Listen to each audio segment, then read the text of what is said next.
Inilah mukjizat Nabi Sulaiman yang sangat luar biasa. Dikisahkan, dahulu saat terusir dari surga, iblis sudah berucap dengan nada sumpah untuk menyesatkan anak cucu Adam sehingga manusia yang tergoda rayuan iblis akan hanyut dalam maksiat kepada Allah. Mungkin pernah terlintas di pikiran kita, kenapa Allah tidak melenyapkan iblis saja agar tidak lagi merayu manusia pada kesesatan. Satu hal yang harus kita pahami adalah, bahwa Allah Maha Tahu atas segala sesuatu. Dahulu, Nabi Sulaiman telah diberi kekuasaan yang menakjubkan oleh Allah Subhanahu wa Ta'ala. Di mana, dengan izin Allah, Nabi Sulaiman mampu menundukkan jin, manusia, dan binatang sehingga mereka patuh terhadap apa-apa yang Dia perintahkan. Bahkan, terdapat riwayat yang menjelaskan Nabi Sulaiman pernah mempekerjakan iblis untuk membawa dan mengimpor batu-batuan, pasir, serta bahan bangunan lain untuk mendirikan bangunan-bangunan megah. Iblis memang tunduk dan patuh terhadap Nabi Sulaiman. Namun, mereka tetap teguh pada ucapannya yaitu untuk menyesatkan anak cucu Adam. Disebutkan dalam sebuah riwayat, bahwa Nabi Sulaiman pernah memohon kepada Allah agar dirinya diberi kuasa untuk memenjarakan iblis agar manusia tidak lagi melakukan dosa dan maksiat. Allah yang Maha Tahu lalu mewahyukan kepada Nabi Sulaiman, "Wahai Sulaiman, tidak ada baiknya jika iblis ditangkap." Namun, Nabi Sulaiman memohon seraya berkata, "Ya Allah, keberadaan makhluk terkutuk ini tidak ada kebaikan di dalamnya." Allah kemudian berfirman, "Jika iblis ditangkap, maka banyak pekerjaan manusia yang akan ditinggalkan." Nabi Sulaiman kembali memohon, "Ya Allah, aku ingin menangkap makhluk terkutuk ini selama beberapa hari saja." Allah Subhanahu wa Ta'ala lantas menjawab, "Bismillah," dengan menyebut nama-nama Allah, "tangkaplah iblis."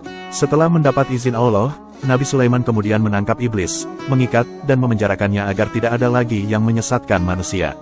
Perlu diketahui, selain menjadi seorang nabi, Nabi Sulaiman juga seorang raja agung dengan wilayah kekuasaan yang sangat luas. Dalam memenuhi kebutuhan rumah tangganya, Nabi Sulaiman tidak mau menggunakan uang kerajaan. Beliau lebih memilih menggunakan hasil jerih payahnya sendiri dengan membuat kerajinan tas untuk dijual ke pasar. Padahal menurut riwayat, setiap harinya dapur kerajaan Nabi Sulaiman mampu memasak hingga 4.000 ekor unta, 5.000 ekor sapi, dan 6.000 ekor kambing. Makanan itu lantas dibagikan kepada masyarakat dan anggota kerajaan yang membutuhkan. Dengan wilayah kekuasaan yang sangat luas dan diagungkan oleh rakyat serta disegani musuh-musuhnya, Nabi Sulaiman adalah sosok pemimpin yang sederhana. Bahkan, beliau menolak makan menggunakan uang kerajaan dan memilih makan dari hasil usahanya sendiri dengan menjual tas-tas buatannya di pasar. Pada suatu pagi, Nabi Sulaiman mengutus seseorang pergi ke pasar untuk menjual tas buatannya. Sampai di pasar, dia kaget karena tidak menemukan seorang pun. Kemudian, ia pulang dan memberitahu fenomena ini kepada Nabi Sulaiman. Karena tas buatannya tidak terjual, malam itu Nabi Sulaiman tidak makan dan hanya minum air saja. Keesokan harinya, Nabi Sulaiman kembali mengutus seseorang untuk menjual tas-tas buatannya ke pasar. Namun hal yang sama masih didapati, di mana pasar masih sepi seperti hari sebelumnya. Setelah diselidiki, ternyata manusia sibuk mempersiapkan bekal menuju akhirat tanpa peduli pada dunia.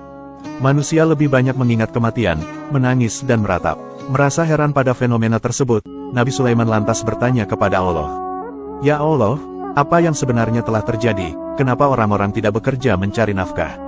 Allah menjawab, "Wahai Sulaiman, engkau telah menangkap iblis sehingga akibatnya manusia tidak bergairah. Bekerja mencari nafkah, bukankah sebelumnya telah aku katakan kepadamu bahwa menangkap iblis tidak mendatangkan kebaikan?" Mendengar jawaban dari Allah, dengan segera Sulaiman melepaskan iblis dari penjara. Hingga keesokan harinya, pasar kemudian kembali ramai lagi. Orang-orang kemudian kembali bersemangat bekerja mencari harta dunia untuk makan dan memenuhi kebutuhannya. Ternyata, Allah tidak pernah melarang kita untuk mengejar kenikmatan dunia, namun jangan sampai kesibukan dalam urusan dunia dan segala gemerlapnya membuat kita lupa untuk apa kita diciptakan.